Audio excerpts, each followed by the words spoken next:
would it mean in your life to realize that everything you've been taught about health and well-being is wrong? What if the so-called truths that have been ingrained in us, from the way our bodies function to how diseases spread, are nothing more than misleading lies and misconceptions?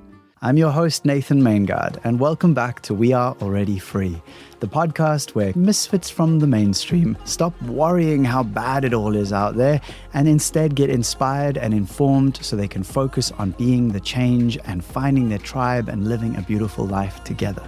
When you hear the words, "we are already free," what comes up for you? Acceptance. Change.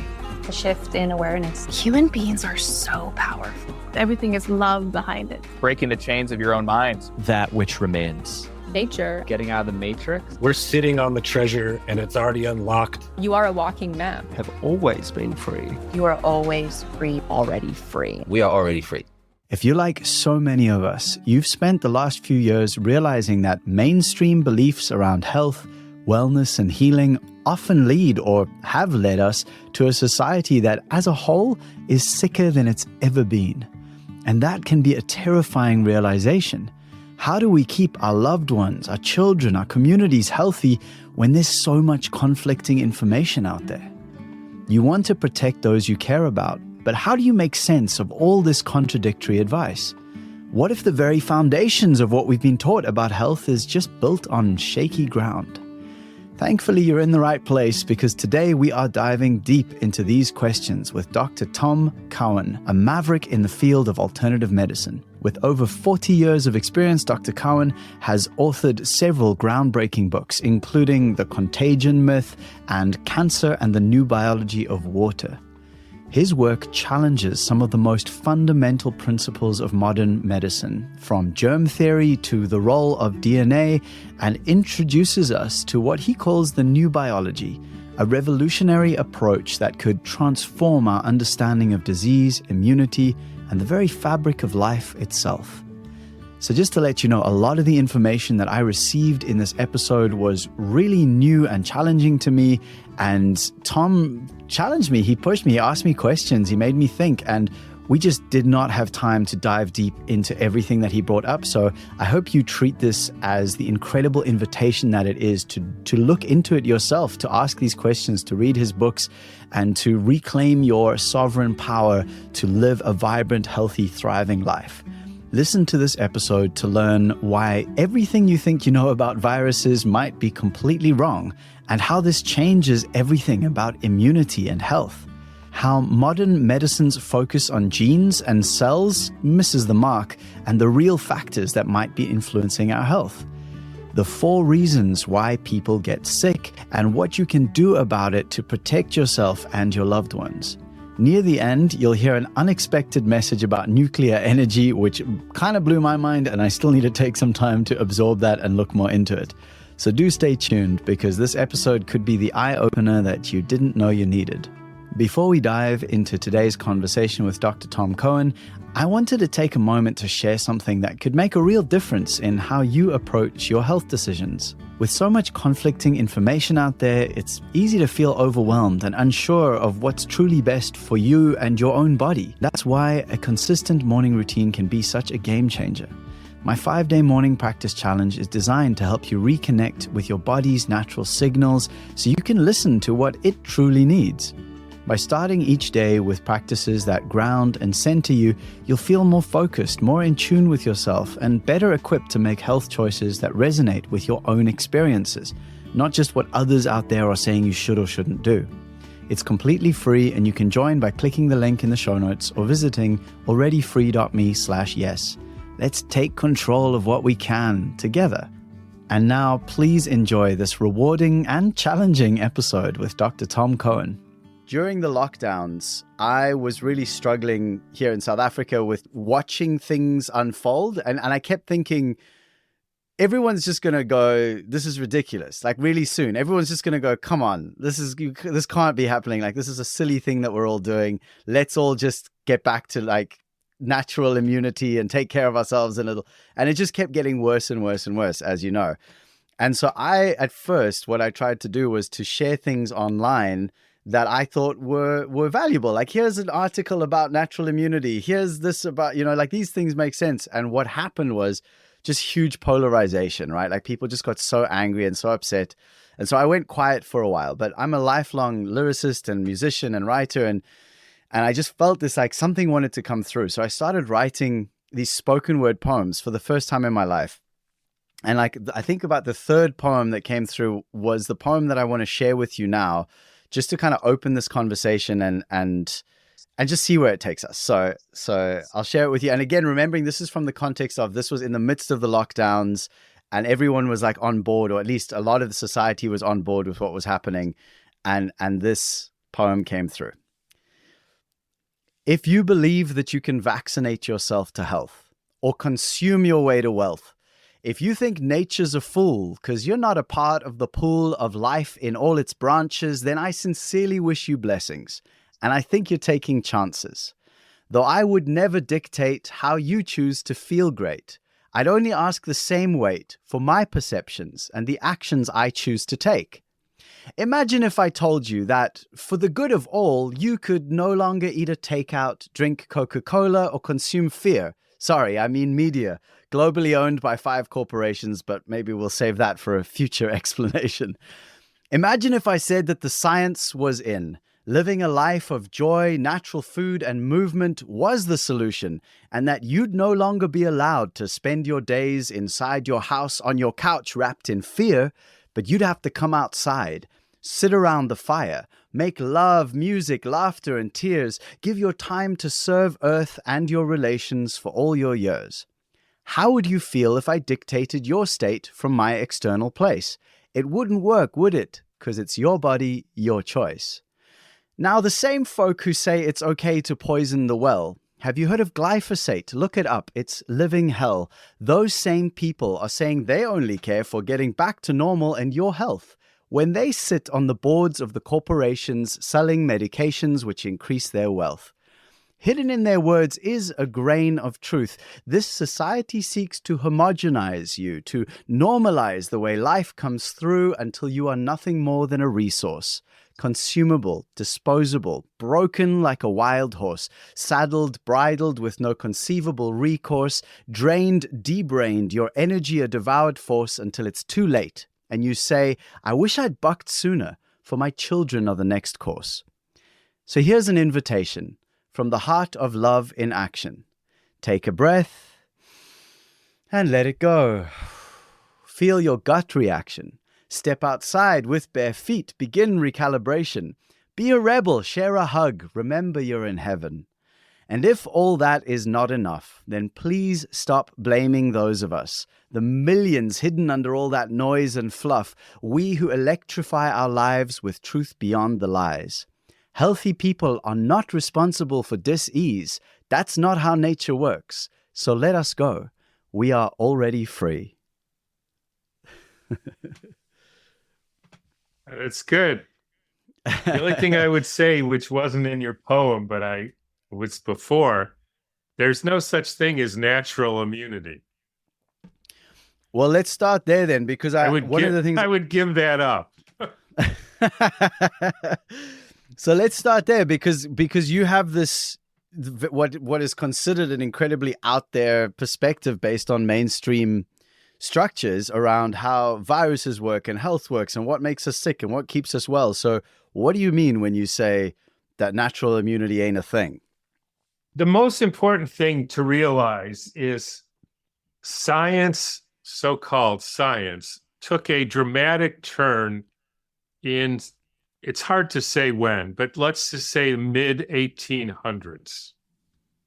And the turn was, and this was actually spelled out by a guy named Albert Einstein, who you probably heard of. And he said, science should no longer be based on observations and experimentation, but should be based on free inventions of the mind. So I would say, in other words, making shit up. Right. So no longer do we say, oh, well, that's a pencil here, and so I'm going to study the pencil and see what it's made of. we just make up that this must be a fly swatter or something. Now, the problem then is when you do that, and I would actually submit that everything that any person makes up will eventually be falsified. Just because none of us know everything and we can't possibly know the whole truth. So we make stuff up and then somebody comes along and shows it's not real. At that point, then the science has one of two options. They can either say, yeah, that thing was wrong, so they get rid of it, or you can keep the story going by making up a new bit of nonsense, and then you keep the story going. And then you keep doing that. Right. So how does that relate to your comment about natural immunity? So in the beginning, let's say now we're talking 1900, they said there was these unseen things called viruses that make people sick. It's sort of like flying unicorns. They're invisible flying unicorns. Nobody saw them. Nobody actually had any sense that they were anything there. They just said, one person makes another person sick. And so they called them viruses. And they said that when you get around somebody who's sick, then you get sick because you catch their virus. Now, everybody knows that that's not true because sometimes you're around somebody who's sick and you do get sick and sometimes you don't get sick. So that statement was falsified, right? The statement, Right. If you're around somebody who's sick and you catch their virus, you get sick. So they falsified that and actually proved that there's no such thing as contagion over and over again. They did it with proper scientific studies. So now you're a scientist and you have your basis has been falsified, right? So you have one of two choices. You can say, yeah, there's no such thing as viruses and contagion doesn't work, so let's throw out the whole thing. Or you can say, well, the reason why some people don't get sick is because they have immunity or natural immunity to the virus, right? So the virus would have made you sick, but because you have immunity to the imaginary virus, now you don't get sick. So now the reason why you don't get sick is natural immunity to an imaginary virus, which is weird because it's like unicorn repellent. It's the reason why houses aren't blown up. So then eventually they studied that and they said, well, what is this natural immunity based on, right? So they said they found out it was antibodies. Guy came up with that theory based on nothing. But anyways, he said, the reason you get measles virus and then you make antibodies and then you never get measles again because you have natural immunity, right? You've heard that. Yeah, absolutely. And then you get the flu virus and you never get the flu again because you have antibodies. Well, except you get the flu next year, but that's because the flu evaded the antibodies, right? And then you get mumps and then you don't get sick because the antibodies work for the mumps virus. And then you get chickenpox and then you get antibodies to chickenpox and you never get chickenpox, except then you get shingles, which is sort of like chickenpox.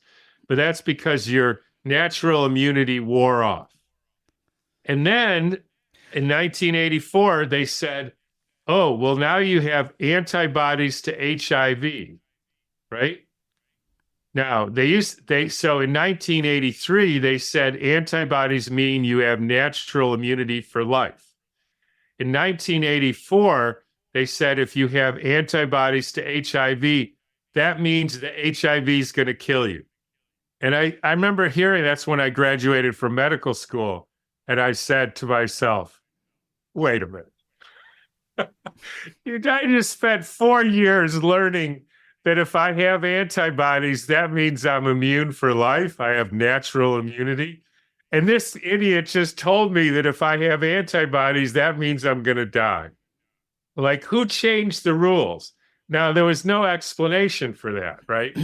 Except the virus is wily. So you got this wily imaginary virus, and it knows how to evade the antibodies. I thought, which part of the virus is the wily part? Like, which of the protein is say, I'm going to evade this guy's antibodies? The whole thing is nonsense. There's no viruses, so there's nothing to be immune to. Just like the reason why the buildings in the Ukraine are blowing up is because of exploding invisible unicorns. And I can prove that to you because I spread unicorn repellent around my house here, and not a single unicorn explosion has happened. That's why my house is still here.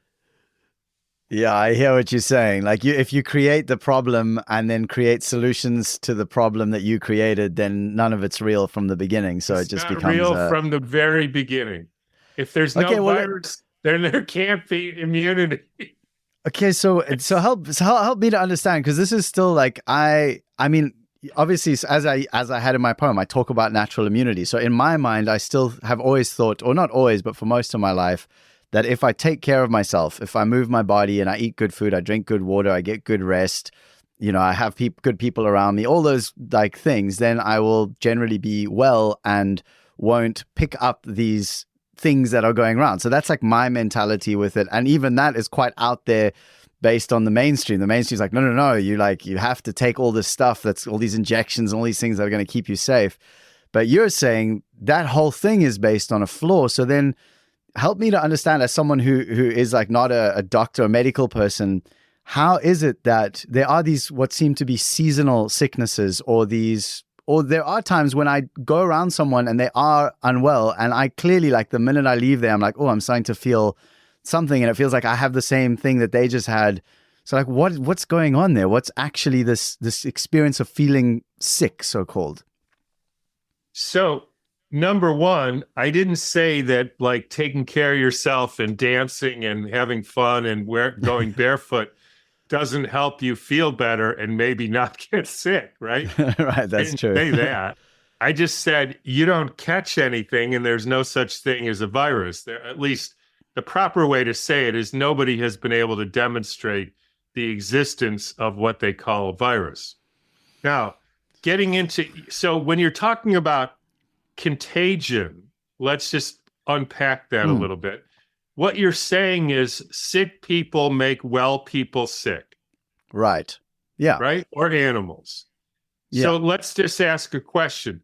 If two or more people in the same time, in the same place, who are in the same symptoms, does that mean that one gave the sickness to the next person? Is that true? Not necessarily. Why not? Well, it's because, isn't it like causation? And it's just because something happens doesn't mean, like, there's no reason to think so. Really how would we prove it? Yeah. So if you take 100 rats and you put them in a basement, and then you put rat poison there, and then the next day 10 rats are dead, all bleed to death. Same symptoms, same time, same place. Clearly, it's not because of a contagion. Right. No, exactly. They've all eaten the poison, or the ones that have died have eaten the poison. Oh, so then we're talking terrain, right? So then it's actually the place they're in. Let's just be really clear. So in other words, if you say the observation that you're talking about is two or more people, me and this other person, got sick in the same time, the same place, same symptoms, but I already know that doesn't prove that they gave me anything. Yeah. Right? Yeah. And when you come to a situation where your observation doesn't prove the cause, then you have to do science. In other words, you have to take 10 people who are sick, same symptoms, put them in a room with 10 people, and then same people, same room, 10 other people, etc. You have to control all the variables except the sick people, right? Yeah. Because you can't tell by just looking what happened. It could be, environmental, or the stars, or some sort of resonance or some sort of placebo or nocebo. You don't know. So you do science. Now, they did that for 50 years. There's 200 studies in the medical literature where they attempted to have sick people make well people sick. Every one of them failed. Wow. Every one of them failed. In other words, that theory, which you just said, that I got the sickness from somebody else, that's a hypothesis that has been disproven. And I can guarantee any listener out there, if you think I'm wrong because Uncle Fred went to Aunt Bessie's house and she got sick and then he got sick in the same way, and that proves it's contagion, you're going to have to send me a study that shows that that's how it works. And otherwise, I don't believe it. And I can guarantee, because we've looked for 4 years, about 20 of us looking through the scientific literature, there's not one study. Jeez. I mean, we could stop this episode right here and people would be walking away with an incredible amount of value. I mean, that is just like such a massive flip on the entire foundation of health and wellness that is considered normal in modern society. I mean, that is so are there experiments that have been trying to work out what is going on and what have they shown? If so, like what is it that's actually happening then? I mean, it's different things in different places, right? There's the rat poison one. There's the famous, Leicester, water pump that supposedly spread cholera. You see, this is not a difficult, if it wasn't for Einstein, who said, don't bother actually trying to find out what happened, it would be very easy to find out whether that well pump was the source of cholera bacteria, and the cholera bacteria made people sick. Let's just go through that. If you want to know whether this pencil writes on this piece of paper, and I said, Nathan, I got this pencil and I got a bunch of pens here, and I'm going to write on the piece of paper. And that proves that the pencil writes on a piece of paper. Yeah. You would say, I hope this guy's an idiot, because first you have to separate the pencil and then write, because otherwise, how are you going to know if it's the pen or the magic marker or whatever, right? Yeah. That's only, if I tell you I got this hammer and it knocks in the nail, right? I can prove it. So I take my toolbox and I don't even know if there's a hammer in there. And I hit the nail with the toolbox and I say, that proved that hammers knock in the nail. You would say, this guy, fucking idiot, right? Because we don't think like that. Yeah. So, okay, bacteria actually exist, unlike viruses. So you can take the cholera bacteria, it's called Vibrio something or other. You can isolate it, right? So all you have is the bacteria. You can feed it to people and see if they get sick. And there's not one study in the medical literature that shows that that's true. Now, if you look in the well that was making people sick, there's also arsenic in there. Now, you can take arsenic and separate it and give that to people, and they get sick. Now, you can, if you're really like dumb, think, well, it must be the bacteria because they're in there. Instead of, even though you've now proven that if you isolate the bacteria, it doesn't make anybody sick over and over again. The viruses, they can't even isolate a virus. They say that. Never had an example of a pure virus. So you can't even do an experiment with it, right? Because you don't have it. All they do is they give people snot and they inject it in their brain. And then they say the virus allegedly in the snot made the person have polio. That's how they proved polio was a viral disease. They took the ground up spinal cord of a child who died, ground it up, injected into a monkey's brain. The monkey died. And they said, see, we transmitted polio from the child to the monkey. And they didn't say Well, I wonder if we just grind up the spine and inject that into the monkey's brain. Maybe monkeys don't like having stuff like dead spine, shot into their brain. That's Like if insanity. I was the monkey, I would have run away. Yeah. Okay, so let's then go, because I want to do one more little exploration of this and then move into some of the more like the kind of solutions, more the stuff that actually is about how do humans be healthy in the world as it is today. But before then, I'm curious, because we've obviously just been through this insane experience of this mass, whatever you want to call it. I call it a mass delusion, where people all over the world got on board with this idea that there was this new thing, this new virus around, the coronavirus, and it's so much more deadly than anything else. And if you don't get vaccinated immediately, you're in big trouble. And obviously so many of us, and definitely those who are listening to this, are the kind of people who are like, we didn't toe the line on that, and all our friends are fine. So what happened there that so many people, because I still talk to people where they're like, no, but like all these people I know died, and we all got so sick, and I get sick, and the corona is different. When I get sick with it, I have a whole different set of symptoms, and I haven't experienced any of what people are talking about there. I'm like, the same thing that when I get unwell happens to me. Nothing, like I haven't noticed a difference. Anyway, so I'm curious from your perspective, what happened in this global experience that the lockdowns or the pandemic or whatever people have called it? There was no pandemic. The statistics are absolutely clear. There was no elevated death rate. There was no elevated sickness rate until the vaccines, so-called vaccines. And then It was a dramatic increase. So, there's four reasons why people get sick. Number one, they have an injury, like they fall off a horse and break their leg, right? So that happens. Everybody's seen it. Number two, you're starving. Now, that could be good food, good water, love, friendship, community, whatever, right? So you don't have what a healthy, normal human being needs, and so you get sick. Number three, which is in some ways one of the biggest, if not the biggest, is you're poisoned. And so there was some new poisons. They rolled out some new electromagnetic fields, but the biggest new poison, which is probably the most potent disease-causing agent, is fear. Because if you can make somebody afraid, they'll usually get sick. So that was a deliberate campaign. So they poison you with injections and with stuff so you can't breathe, and chemicals in the mask and all the rest. And then they scared the crap out of you, and then people get sick. And the fourth is delusions.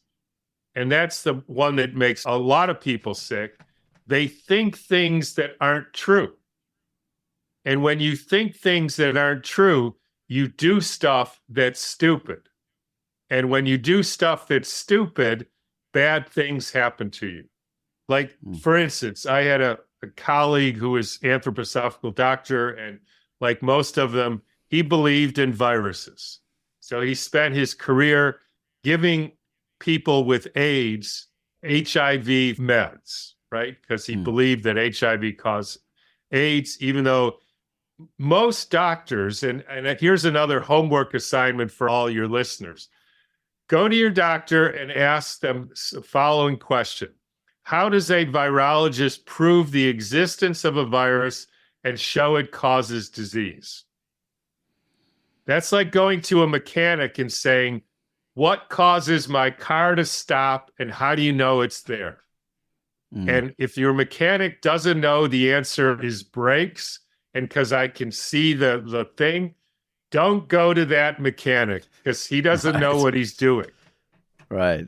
That's equivalent. But your doctor will not know how they know whether there's a virus or not. 100%.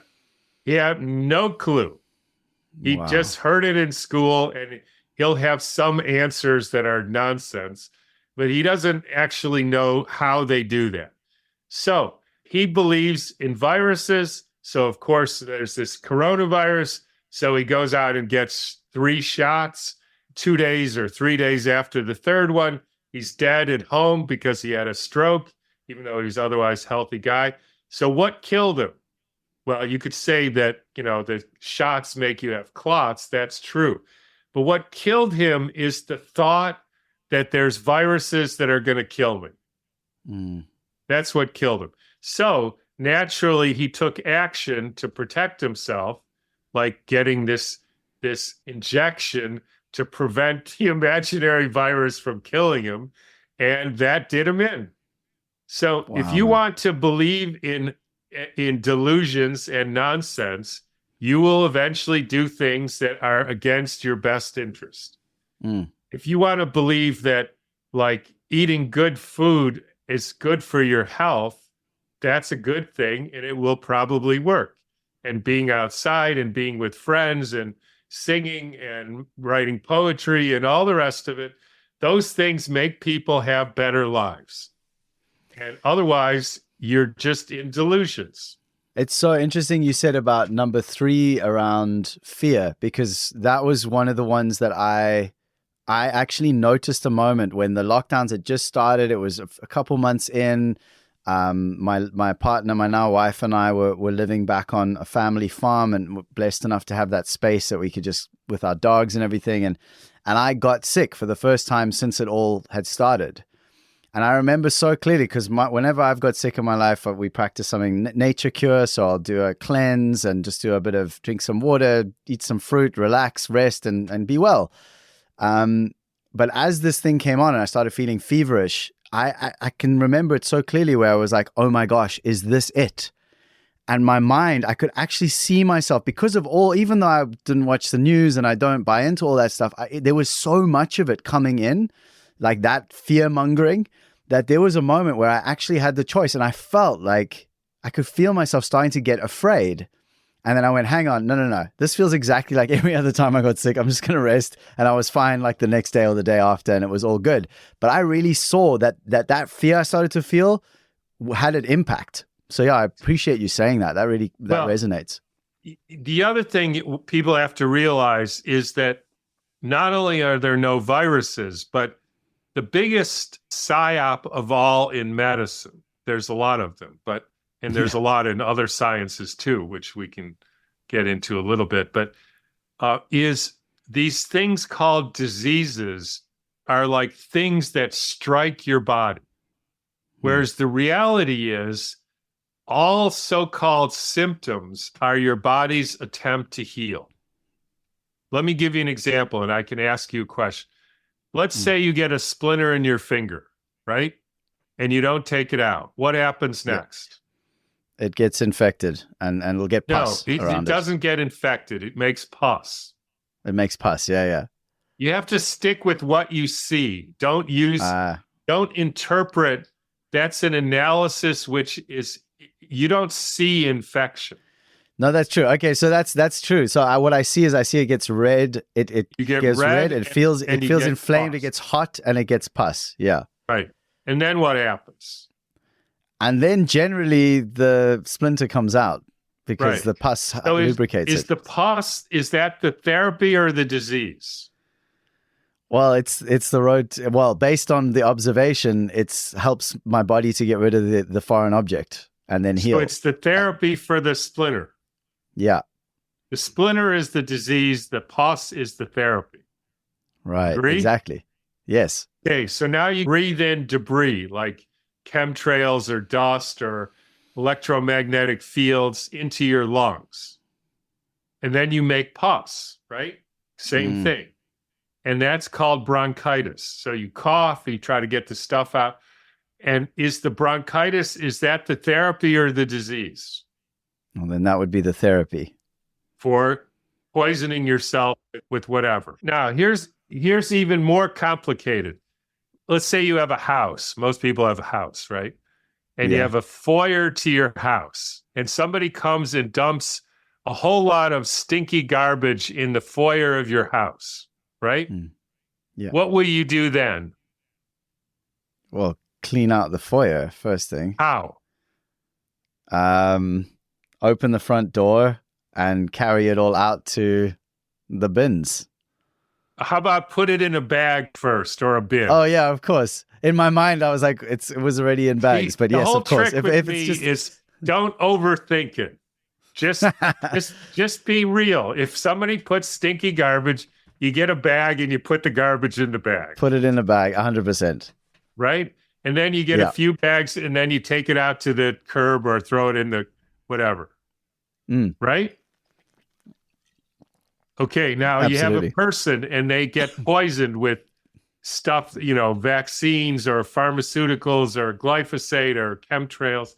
So what's the person's body going to do? Yeah, Put it's it going in to a wrap bag. it up. Yeah, put it in a bag. That's called a tumor.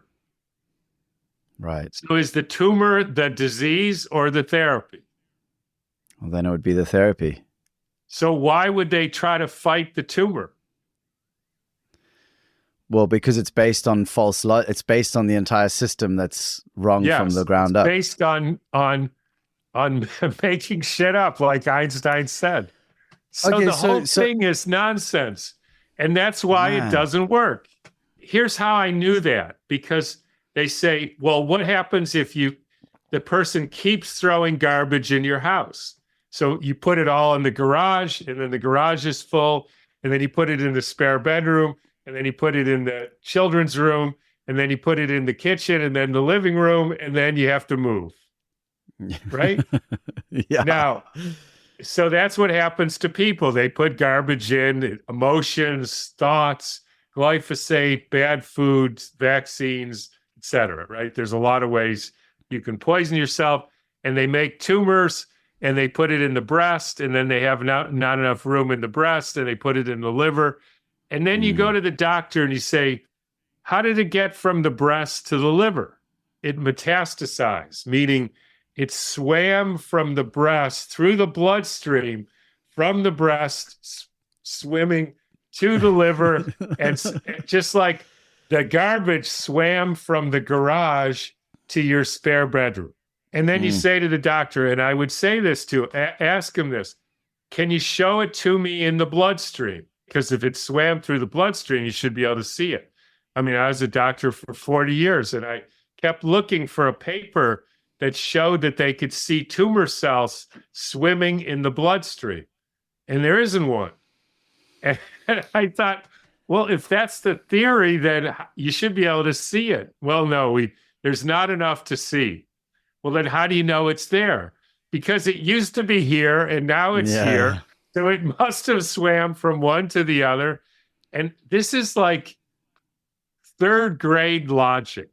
Okay, so let's take all of that and move it into what now that we've realized, okay, this whole system is built on false understandings and false beliefs. So you talk about something called the new biology, and I'd love to hear, moving forward, how does the person who's listening to this empower themselves with a different way of being? What are the principles around new biology, or what would you say to people who are going, okay, well then how do I live a vibrant, healthy life? The whole point, the whole revelation for me, and I didn't realize I was doing this, although I was doing it my whole career, was don't worry so much about what's true. Figure out what isn't true.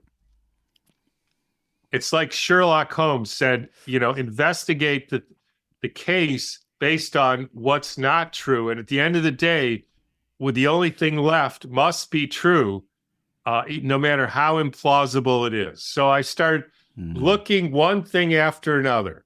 The heart doesn't pump the blood. Cancer has nothing to do with genetics. DNA is not the hereditary material. There's no synapses in nerves. There's no neurotransmitters. There's no organelle. There's no ribosomes and Golgi apparatus. None of that stuff is real. It's all just pure make-believe. And there's various very clear reasons how I can prove that.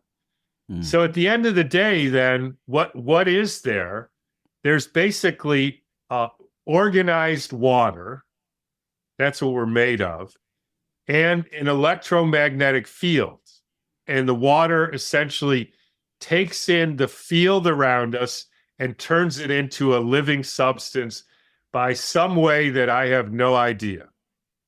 And actually, you can prove that heredity not only has nothing to do with DNA or the nucleus, It isn't even in you. So here's the central problem of biology and medicine. Imagine you're somebody who wants a house, and you got this house and you want to know how it's built, right? So you take the bricks and the wood and you start dissecting it because you're looking for the blueprint for how the house was made.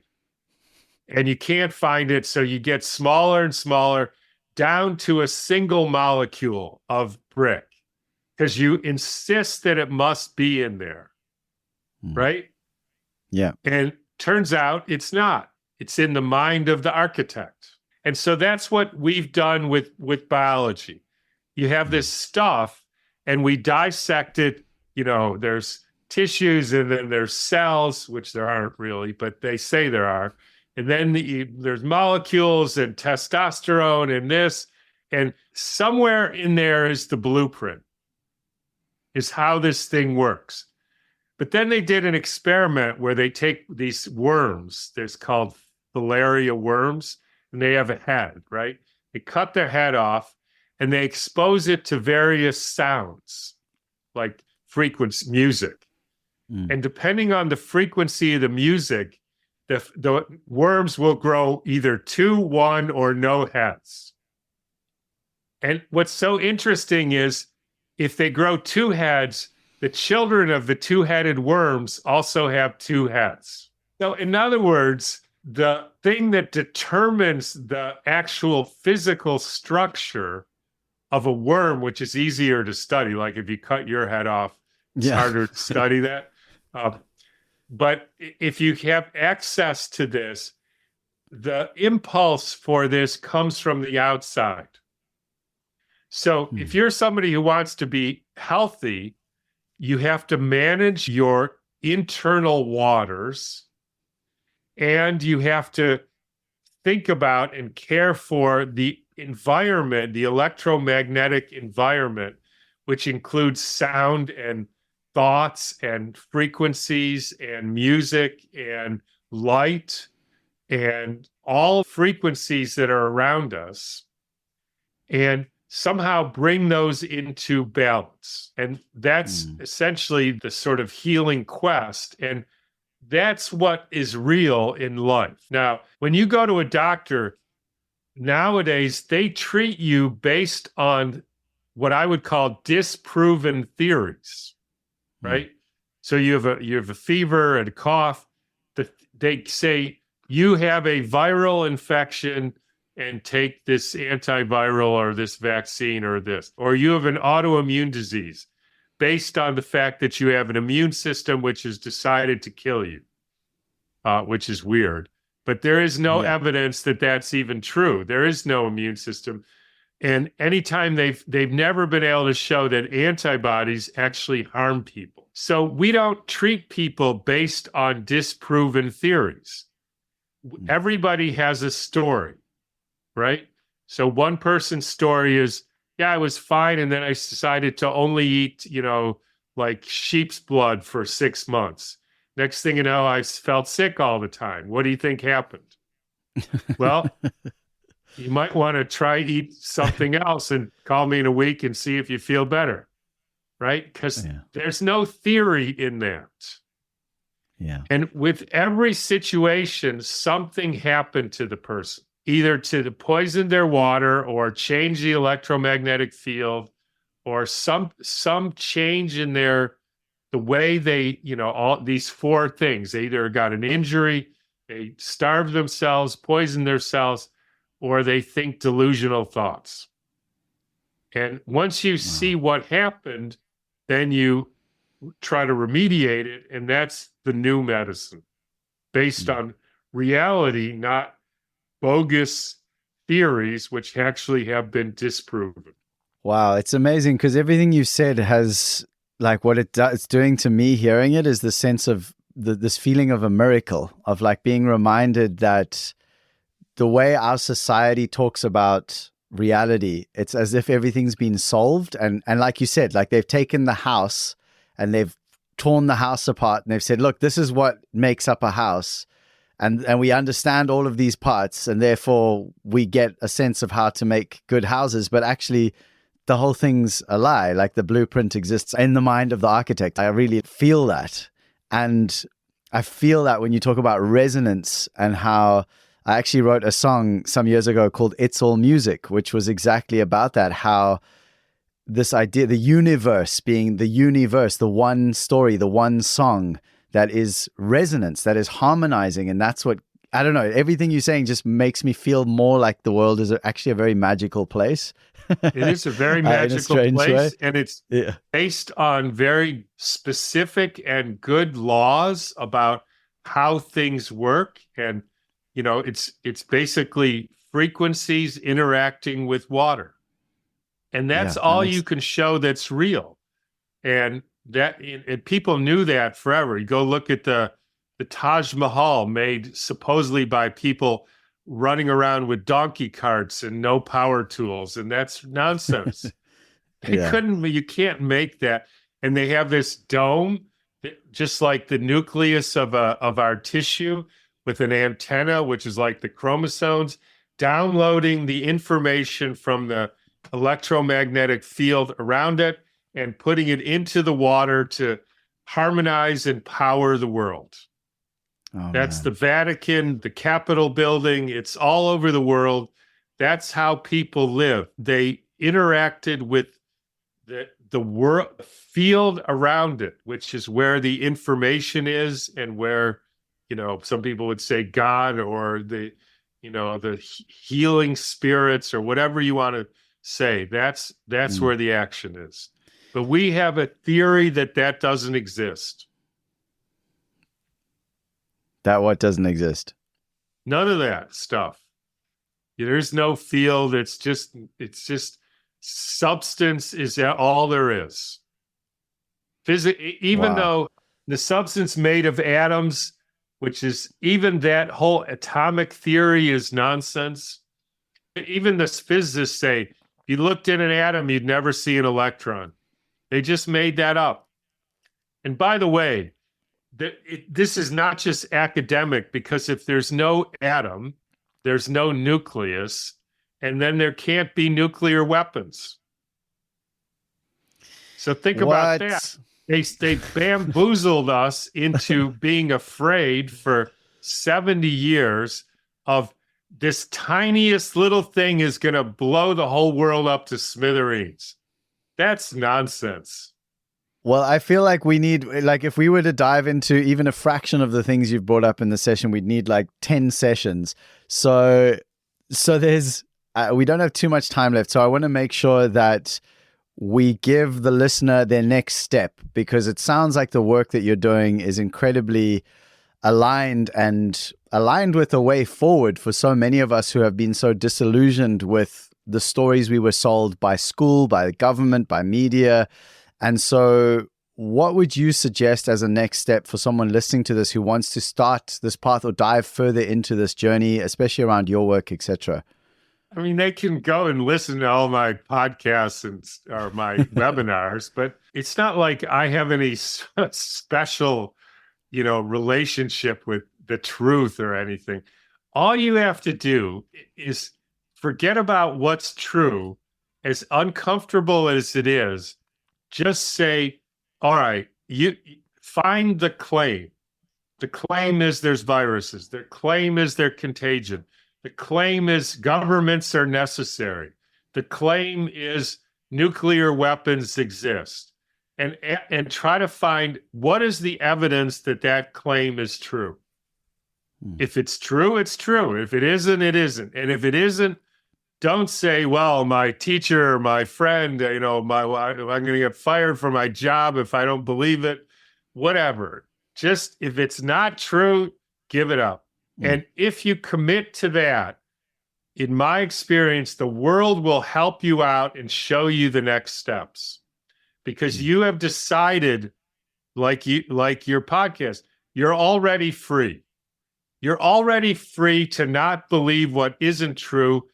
And there's something about that that's magical enough that the world says, okay, what about this? Now you know what you can do next. And you will start on this journey, just like I have. I just said to myself, look, if there's viruses, that's fine. If there isn't, that's fine. I don't give a damn. The heart doesn't pump the blood. I don't care. But I'm gonna find out how somebody figured out whether that was true or not. And what I found is there's no evidence, any of those things. Total nonsense. And so fine. Like, I don't have a dog in that fight of whether there's a virus or not. Right? If there is, there is. And if there isn't, there isn't. What difference does it make? If the world would be a better place without government, fine with me. I don't like it anyways. So, but if it's better, if you have to have a government, then fine. What I've discovered is there's no evidence that governments or forcing people by violence to do stuff they don't want to do ever gets anywhere but more violence. Period. And that's all a government does, is force people to do stuff that they wouldn't otherwise do. Like, who would pay their taxes to, right? Nobody. Yeah. They force you. If you don't do it, we're going to do violence, put you in a cage, take away your property. You wouldn't do that to another person. And just a bit of a segue, but it's something I'm curious to know if you're interested in, and then we'll be done for today. But GNM, German New Medicine. I had a guest on a while ago, Dr. Melissa Sull, who I really enjoyed. Another woman, Freya Kellett. Really interesting conversations around this idea of how to use our symptoms as a way to track, like, where are there misalignments, and again, that symptoms are a healing process, but how to support that healing process. I know enough about German New Medicine to be dangerous. There are a lot of similarities with what I'm saying, but there's things that I'm not convinced they have right. Okay.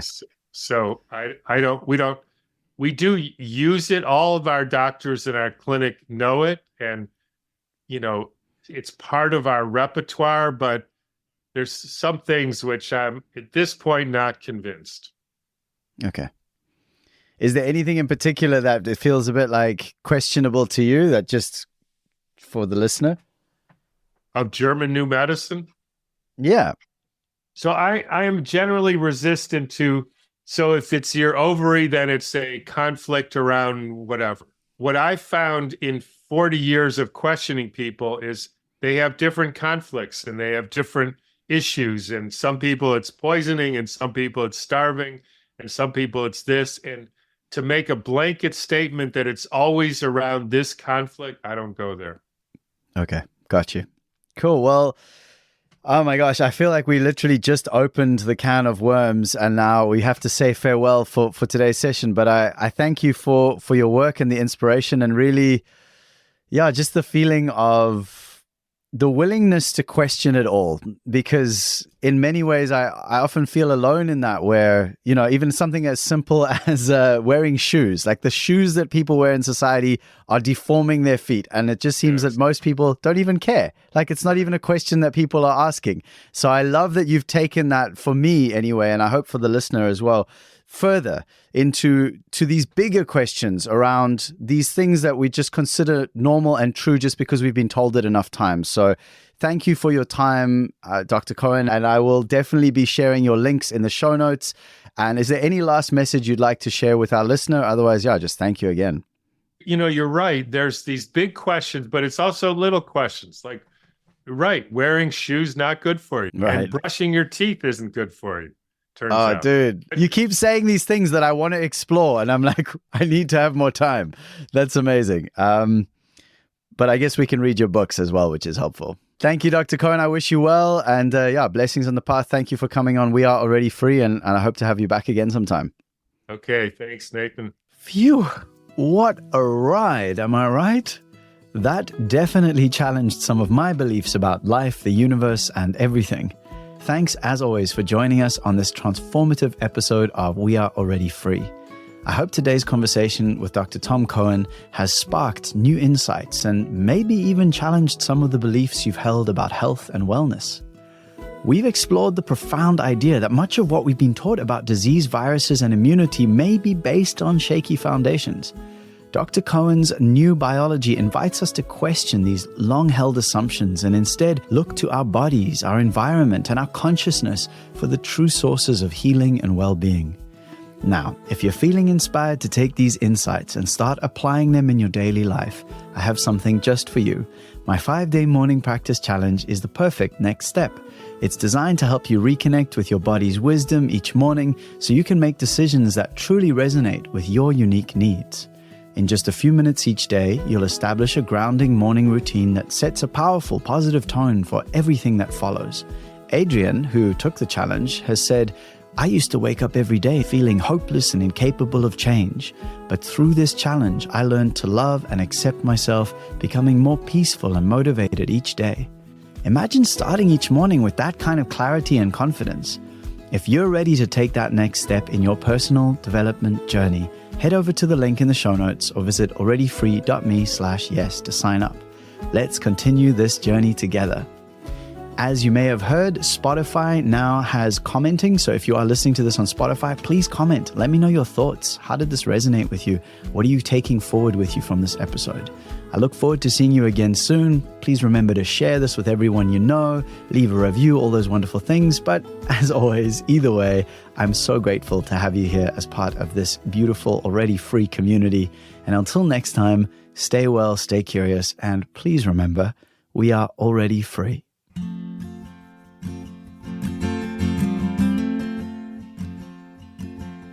Way down there, see you walking in the woods, always wondering, searching for a place to rest your head.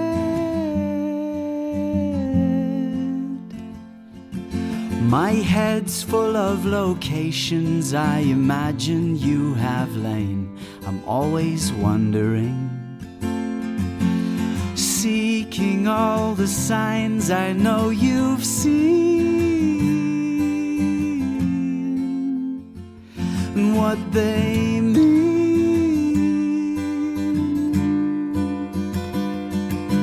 Seek and you shall find. Life happens in its own time. Seek and you shall find. You know and I know, so seek and you shall find. Love happens in its own time. Seek and you shall find. You know and I know. Always wondering, we're always wondering. I've seen some imprisoned by old secrets they were keeping, blind to all the light that guides their way. Oh, what a shame.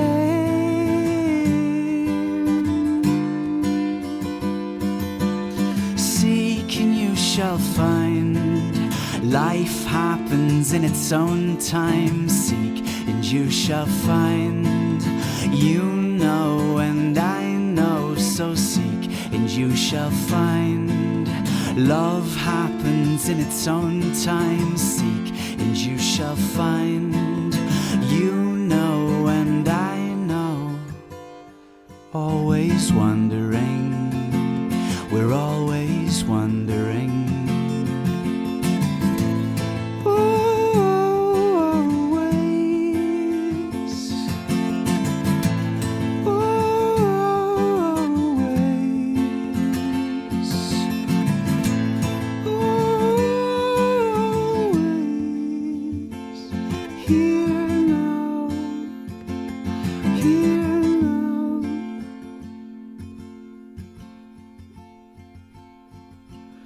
You who walk with courage through the darkness and the light, always wondering, searching with that smile upon your face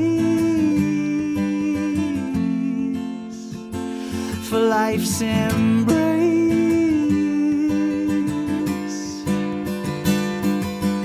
Seek and you shall find. Life happens in its own time. Seek and you shall find. and you shall find. Love happens in its own time. Seek, and you shall find. You know, and I know, so seek, and you shall find. Life happens in its own time. Seek, and you shall find. You know, and I know, so seek, and you shall find. Love happens in its own time. Seek, and you shall find. You know, and I know. Always wondering, we're always wondering. Always wondering, we're always wondering. Always wondering, we're always wondering. We're always